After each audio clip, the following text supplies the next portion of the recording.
Thank you so much for checking out Tea and a Butty on YouTube. For exclusive content, please consider becoming a patron. Details are in the link of this video's description, and please don't forget to like, share, and subscribe.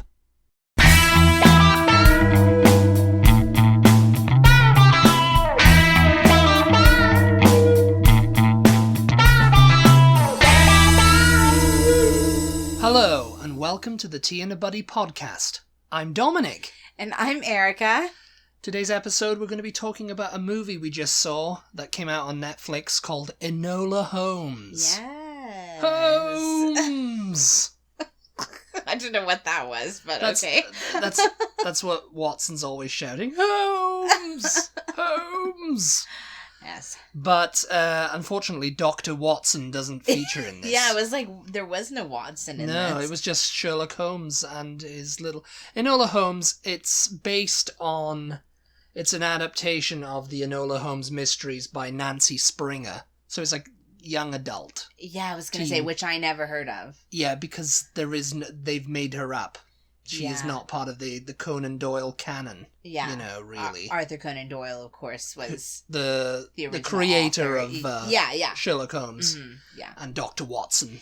And this woman, she's American, isn't she? She's an American author, yeah. Yeah. And so she just made up this kind of like... They came out in, I think, like 2007. I think they're an ongoing series. Yeah. I think there's been like 4 or 5 so far. I'm not too sure. I mean, before we get into the movie, just what do we think about this in general? What do we think about? What do we think about it? What do we feel? About what are our thoughts and feelings on this subject? On her creating... Yeah. I mean, I don't mind. I mean, it's there. It's in public domain. They can do what they like with it. Yeah.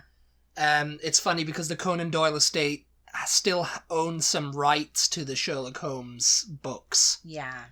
And some of the character thing, because I think they did a lawsuit against the author and Netflix and everyone when this came out. Really? Because they claimed that the film and novels used elements from stories in the casebook of Sherlock Holmes that remained under copyright, such as Holmes expressing emotions and caring for Watson.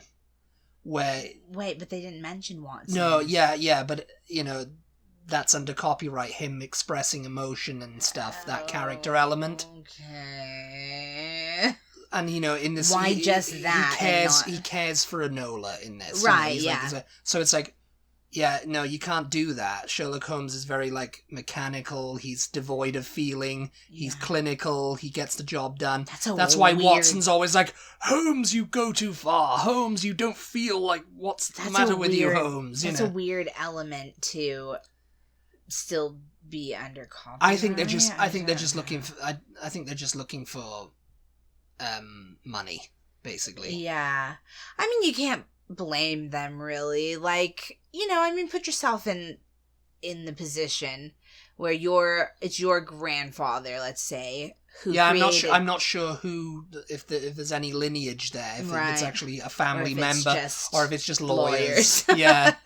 Just faceless lawyers who are like, oh, can we sue over this? Can we get some money off this? Because it's going to make quite a bit of money on Netflix. I mean, in that case, it's pretty disgusting, really. But that being said, if Conan Doyle was my grandfather, or my great-grandfather, or whatever, and he created this beloved character that is still popular all these years later, you know? Yes. I think I'd be kind of annoyed, like, someone just thinking, oh, you know what? I'm going to create a character that has to do with the character that he created, and I'm also going to mention this other character and just kind of pretend like it's been this situation from the very beginning. Like, oh, Sherlock's always had this sister, and, you know... you know, creating a situation that could confuse someone who's not as a hardcore Sherlock Holmes fan as you. Well, it's... I mean, I wouldn't really call myself a hardcore Sherlock Holmes fan. I mean, I enjoy the books. I haven't read all of them, but I enjoy the stories. I've watched all the Jeremy Brett series. And you've shown them to me. I've shown them to you, yes, because you weren't really into Sherlock Holmes too much before. Well, it wasn't that I was. We met, it wasn't that I was not into him. You'd but heard I of just him. had. Well, yeah, obviously. obviously I'd heard of Sherlock Holmes. The great detective. I just had never, like, sought out anything to watch or, like, you know what I mean? Like, it wasn't that I knew who he was and I was like, oh, God, I'm not going to read that, or no, I'm not going to watch that. Not going to watch that. Blech, you know? No. It's just like, you know, I just didn't really think about it, you know? I mean, I was always kind of into it. You know, I watched the Jeremy Brett. They used to come on ITV 3 and stuff like that. You know, reruns of them. I think that if I had been a kid and I I had been more exposed to Sherlock Holmes and had read the stories or had seen the things, I would have been very into them because I used to want to be a detective when I was little. Yes. Well, and you like the murder mystery stuff. Yeah. But you like the Poirot kind of murder mystery, like the denouement and Agatha Christie style of detective. The Clue style. The Clue, which is the Agatha Christie style. It's like all these characters are locked up in a mansion and a detective comes, you know, which is usually Poirot, you know, in those kids. It's like, there's been a murder, but which of these people did it, you know? And it's, you know, well, with Sherlock Holmes, it was just kind of like, you know, he was kind of like a superhero. Yeah. In his own kind of thing, you know, he had his methods of deduction. Yeah. And Watson wrote about him in, you know, and that's what Conan Doyle was writing it like.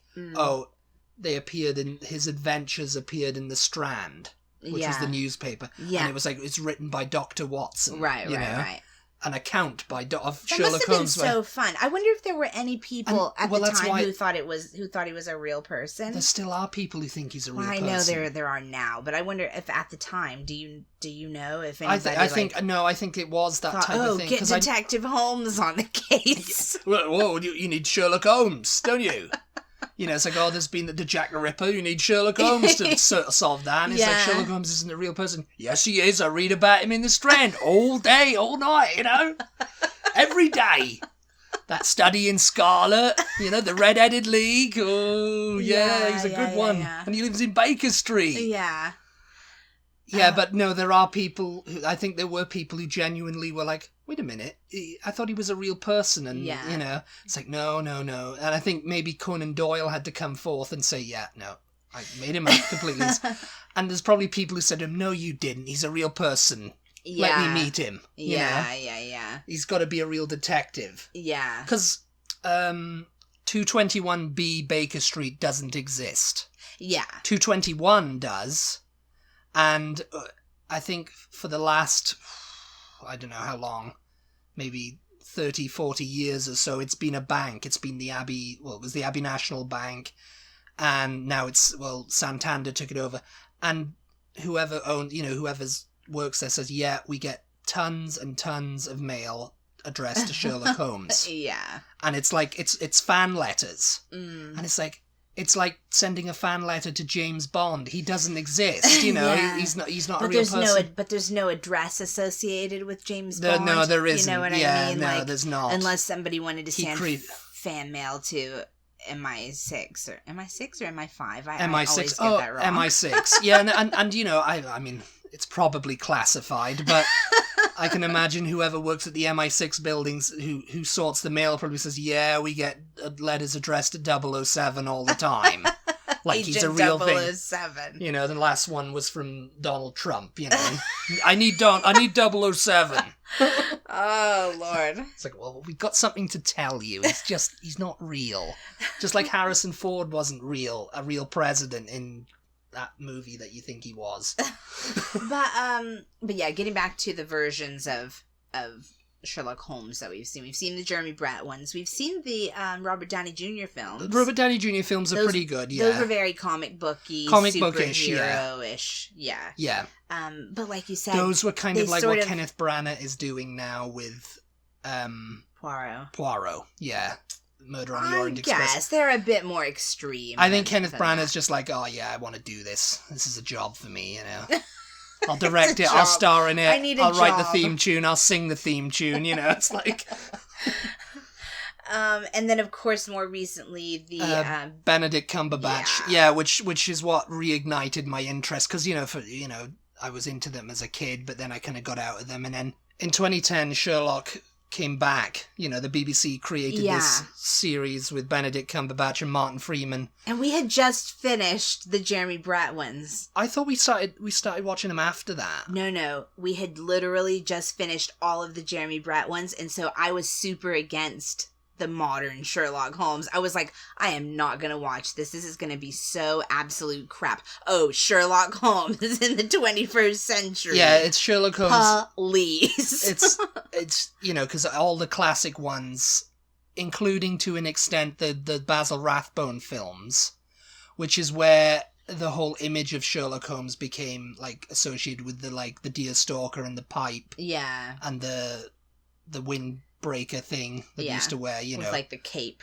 And everything, you know, and I mean, those films, they started off like... Because he didn't describe him as that in the books. Or I say the books. No, it was just stories. It was just stories, yeah. I mean, Study in Scarlet and, you know, the Red-Headed League and all that, you know.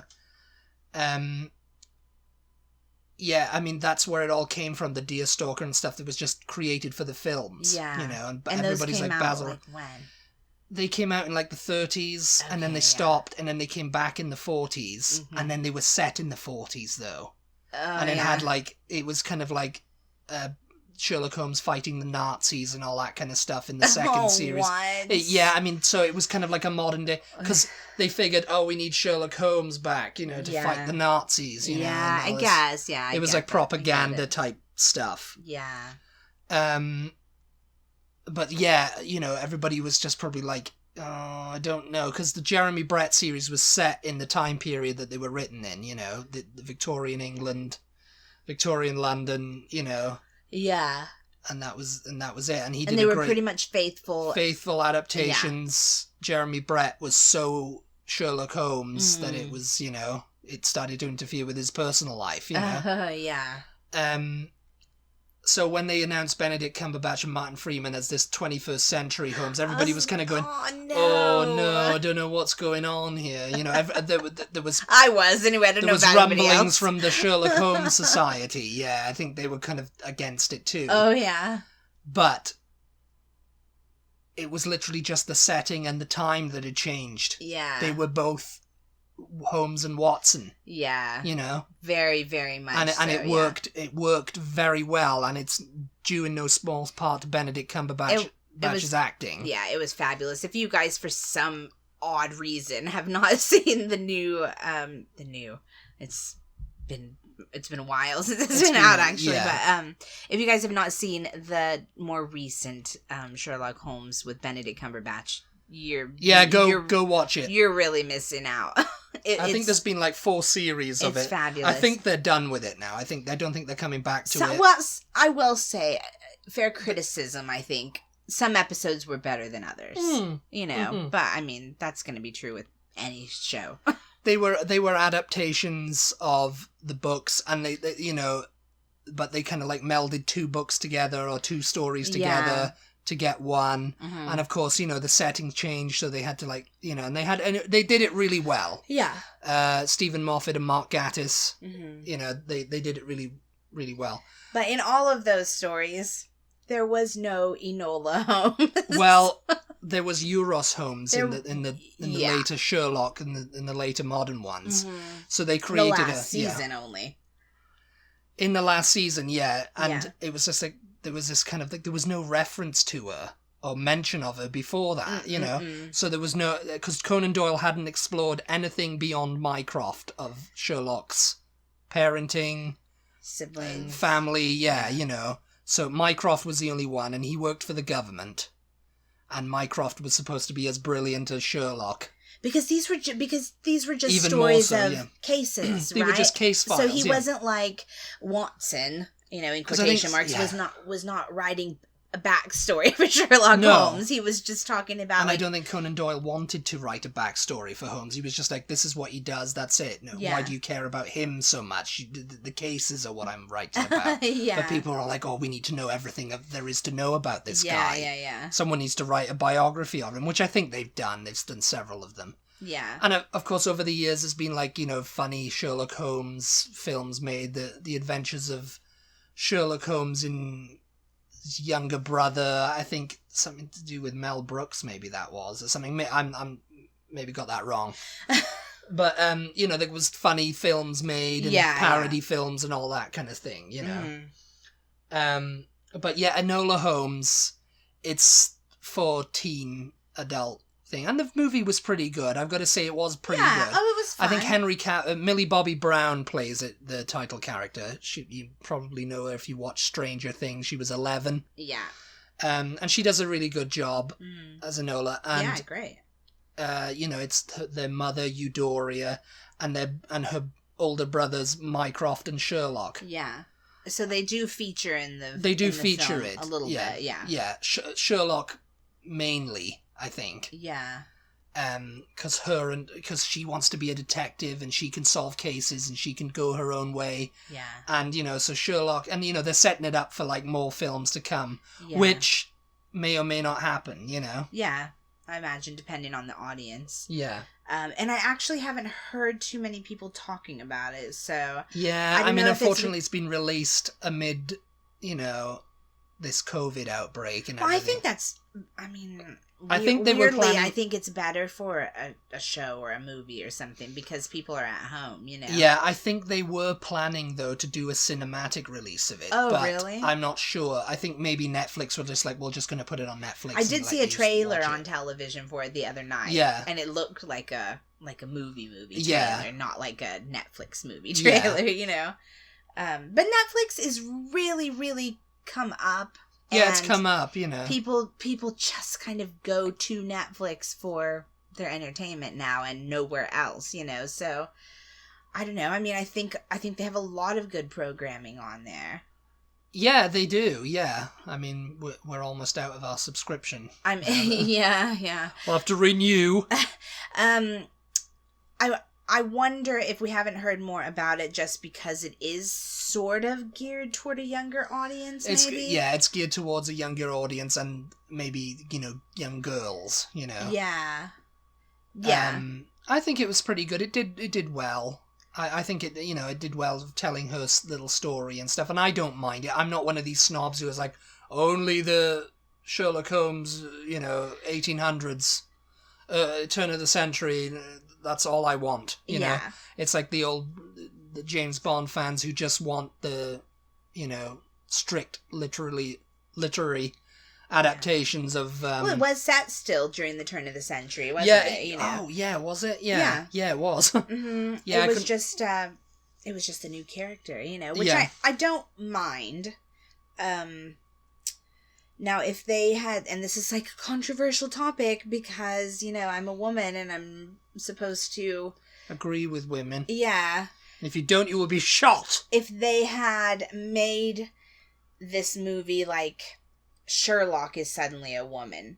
You know what I mean? Sherlock Holmes is suddenly a woman. Yeah, like Sherlock Holmes is the woman, Yeah. Because it's kind of an effeminate name, Sherlock. Yeah. To me, it could be either, really. But it's just, I'm one of these people that is like, no, Sherlock is not a woman, Well, I can get on board with the people who want James Bond to be a woman because... apparently, Gillian Anderson was campaigning for that for a while. Well, if you look at it like... the name's Bond. Jane Bond, Well, if you look at it like James Bond is a code name anyway, then really absolutely anybody could be James Bond. But the codename theory gets you out of the fandom pretty well.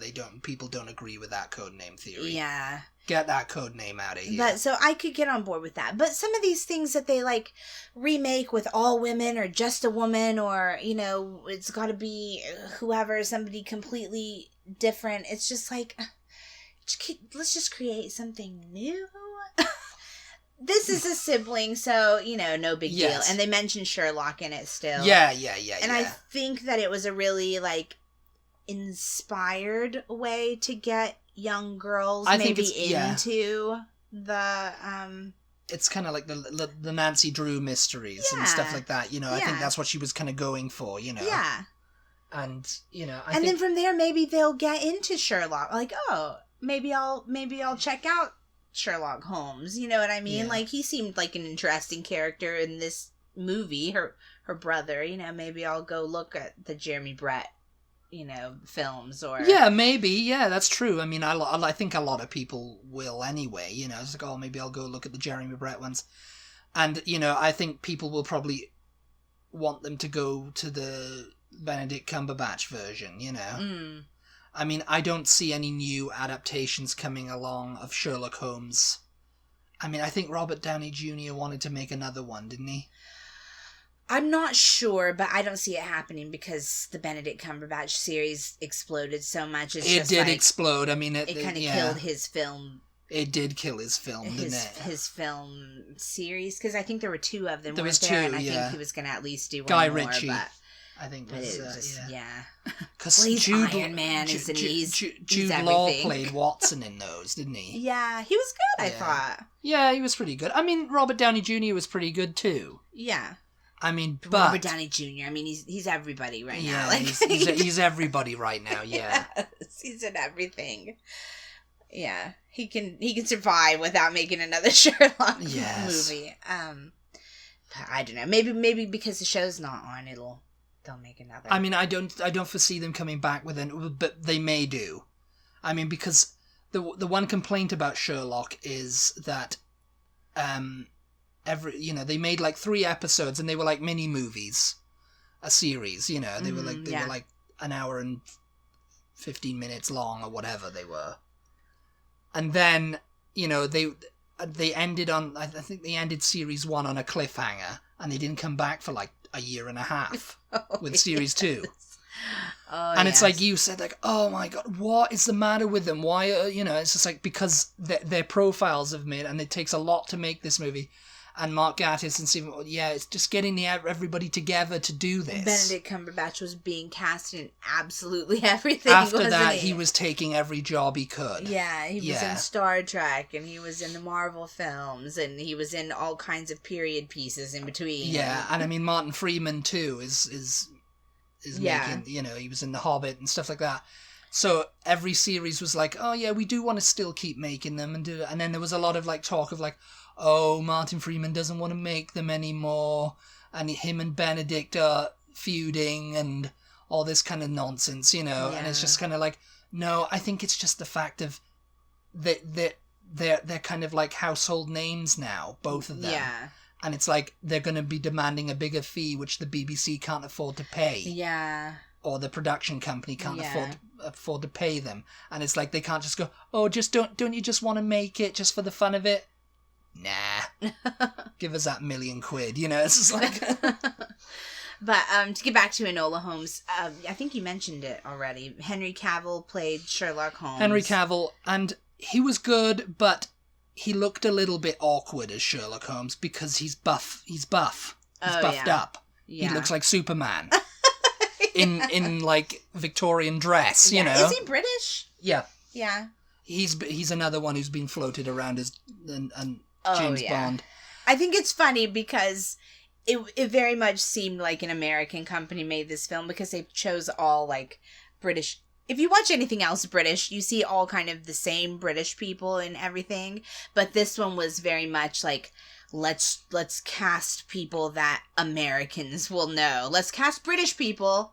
Like, we're not going to have Americans doing British accents. Let's cast actual British people, but they have to kind of be in stuff that Americans will definitely know. Well, the casting of Millie Bobby Brown was a bit of a stroke of genius on Netflix's part because she's known for Stranger Things, and I think she's the breakout star of Stranger Things. Yeah, I think because she's the kid who can, not to spoil it, for anything, with the Eggos and all that. Like the Eggos, yeah. Well, actually, come to think of it, I think her and David Harbour, who play Jim Walker in Stranger Things, who plays Jim Walker, they're both the breakout stars. All the women go crazy for him. I mean... They're all like, oh, David Harbour. We already knew Lily him. Allen's so lucky for marrying him. Who knew that Lily Allen had gotten married to David Harbour? That was so random and weird. And then they went to In-N-Out Burger for, like, the reception. Enola Holmes. Getting back to Enola Holmes. Helena Bonham Carter plays her mom. Americans know her as Bellatrix. Yeah. There was, who else? There was somebody else too that I was just like, oh yeah, this is definitely cast by Americans. Vern Gorman was in it. Not many Americans know who he is. No, I don't think so. But he has played pretty much every bad guy there is going. He's just got a face for bad guys. He's going the Mark Strong route. You know, he's kind of like, there's a bad guy that needs playing, he's going to do it. You've seen Doctor Who, I don't know that he was actually in Doctor Who. No, he was in Torchwood. He was in Torchwood, yeah. But if you're a Doctor Who / Torchwood fan, you'll know who he is. He was the bad guy in Forever. He was the guy who was also, and that was only a series. Nobody saw Forever. And he was I think he was in Elementary too. Which is the other Sherlock Holmes. Oh yeah, I forgot about with that one. Johnny Lee Miller. Yeah, Johnny Lee that Miller. One was everybody. A little bit. I mean, let that us know. That one was a bit weird. Well, let us know if you guys watched that version of Sherlock. I think what was that called? Elementary. That's it, yeah. Elementary. Yeah. We watched like the first series, maybe part of the second one. I'm not sure. And we tried to get into it, but just the fact that it was set in New York and Lucy Liu was Watson and Joan Watson. Yeah, it was just all a bit. Ugh. And Johnny Lee Miller, he wasn't so bad. I mean, he now holds the record for having played Sherlock Holmes the longest on TV. Really? And it's purely by episode number, because I think it was like 7 seasons of Elementary. It's finished now. It's kind of like police procedural show, Chicago PD, Law and Order, CSI type thing, Yeah. It doesn't feel very Sherlock Holmes. It doesn't feel very Sherlock Holmes, no. It's kind of like they just like shoehorn the character in. And it's just like, oh, Sherlock Holmes lives in New York now because his dad wanted him out of London because he did something. Some of that was kind of interesting. Mycroft, he still got Mycroft as the brother. Yeah, Mycroft is his brother. I mean, if you watched it, let us know what you thought of it. Yeah. Really quickly before we run out of time here, we need to talk about the movie. We've talked about the cast. We've talked about the basic premise. Yeah. It's based on the first book, The Mystery of the Missing Lord. Okay, yeah. I can't remember what it was called. The Missing Marquess. Yeah. It's set in Victorian England, London. London mostly. Yeah, mostly. Yeah. Yeah. And her mother goes missing. Their mother goes missing. Yeah. And she's left kind of clues for Enola to find her. I mean, we don't really want to spoil the plot, too much, but it's pretty good because she wants to prove herself and go off and do that. Yeah, her brothers come in to help her. Oh, our mother's gone. We're gonna have to take over. What's going on? The garden's overgrown. There's no servants. We've been sending her money. Mycroft and Sherlock. It's the premise is Mycroft works for the British government. Yeah. Sherlock's this famous detective. Mycroft's been sending money back home, and he thinks like, oh, the servants, and they've got this wonderful house in the country. Yeah. The family pile, the family home. Yeah. And when they get there, Enola's like, oh, what? What are you talking about? And it's clearly she's just been taking the money and just spending it as how she saw fit. Yeah. Not employing any servants, not keeping a grand house, not keeping butlers and valets and maids and all this kind of stuff. She doesn't, Enola doesn't have a governess, so the mother... There was one maid, I think, and that was it. Yeah. The mother is teaching her herself, and they're living sort of like, they're living their bohemian life, Living their bohemian life she's teaching in her the English countryside. She's teaching her how to sword fight, like, they're doing science experiments, like, it's very modern. It's very how Sherlock might have grown up. Yeah, I think so, yeah. But Sherlock and Mycroft particularly are appalled that, she's been living this way. And Mycroft wants to send her to a boarding school. Yeah. Yeah, so basically that's where we are. Mother's missing. A finishing school for ladies. Wants to send her to the finishing school. The Fiona Shaw's in it. The kind where you have to, walk around with books on the top of your head. Yeah. Fiona Shaw plays the governess of that place, and she's known for like killing Eve and everything else. She was also in Harry Potter. Yeah. Aunt Petunia. Oh yes! Oh God, yeah. So she runs away and basically finds adventure. A thing I thought was interesting, and I don't know why they decided to include it. I don't know why the choice for her to talk to us. She talked to the camera. Yeah, breaking the fourth wall. Yeah. She kind of narrated what was going on. I think that was but... kind of like, because this is like a teen thing. I guess so, yeah. It's like most of these it's kind of like set like a teen type. Yeah. Thing, like all these teen movies that go, and do you know what she told me? Looking at the camera, like these. It was very Ferris Bueller's Day Off. Yes, that kind of thing, yeah. But no, like Clueless kind of did it, like narration and stuff, but she's actually talking to the camera. I guess so. Yeah. I thought that was kind of an interesting choice. There were very, the Benedict Cumberbatch Sherlock-y moments, feelings. Yeah, with the, I kept thinking of it as, Scrabble letters. I guess that's what it was it? Yeah, they were like Scrabble letters, they were all ciphers yeah, but they looked like all different, capital letters and lowercase letters and everything, kind of like it reminded me of when people cut out a ransom note out of a magazine. Nobody takes the time to do that anymore, do they? It's all on email now, or a DM or something, I know what you did, and cut it off. Nobody takes the time out. The art of the ransom note is finished. Yes. And then the music was very, very Sherlock. Daniel Pemberton, I think, wrote the score for it. But I thought Daniel Pemberton did Sherlock, but it was David Arnold, who was a Bond composer for many years. Okay. The Pierce Brosnan tenure. But yeah, I would recommend it. If you're a Sherlock Holmes fan at all, then I would definitely say it's worth watching. Especially if you have Netflix, of course. Definitely. I mean, you have nothing to lose there. You have nothing to lose, so just go watch it now. Yeah. It's fun. It's great for kids. There's nothing bad in it or anything. No, there's nothing bad. Yeah. No gory bits. Good way to get your kids involved in Sherlock Holmes. Enola Holmes. Yeah. Do you have anything else to add? I think we've pretty much we covered everything. Yeah, I think we've done it. I know this ended up being a bit more about Sherlock in general than it was about Enola, but yeah. Sherlock! But yeah, we didn't obviously want to spoil the movie for you if you haven't seen it, being that it just came out, so. It was fun, exciting, great. We definitely recommend it. Thank you so much for listening. Thank you very much. We hope you enjoyed this episode. If you have seen Enola Holmes, let us know what you thought of it. Tell us what you thought, and if you thought it was good, let us know. If you thought it was bad, crap, let us know.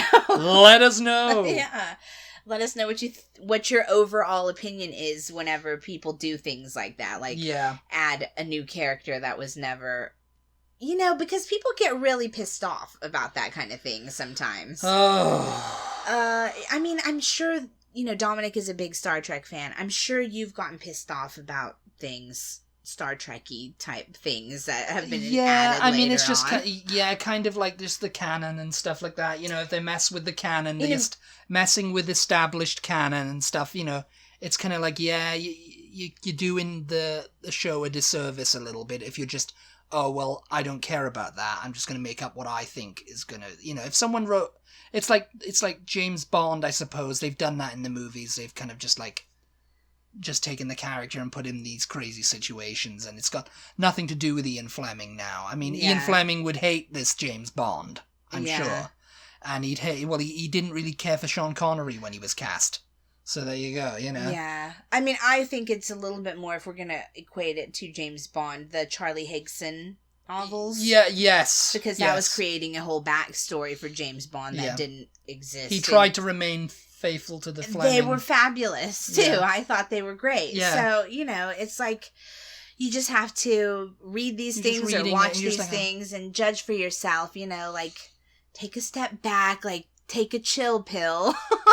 Yes, people who just get worked up about it are the people on the internet. Yeah. But anyway, let us know your opinion on the whole topic. Let us know. Yeah. And we will talk to you Thursday.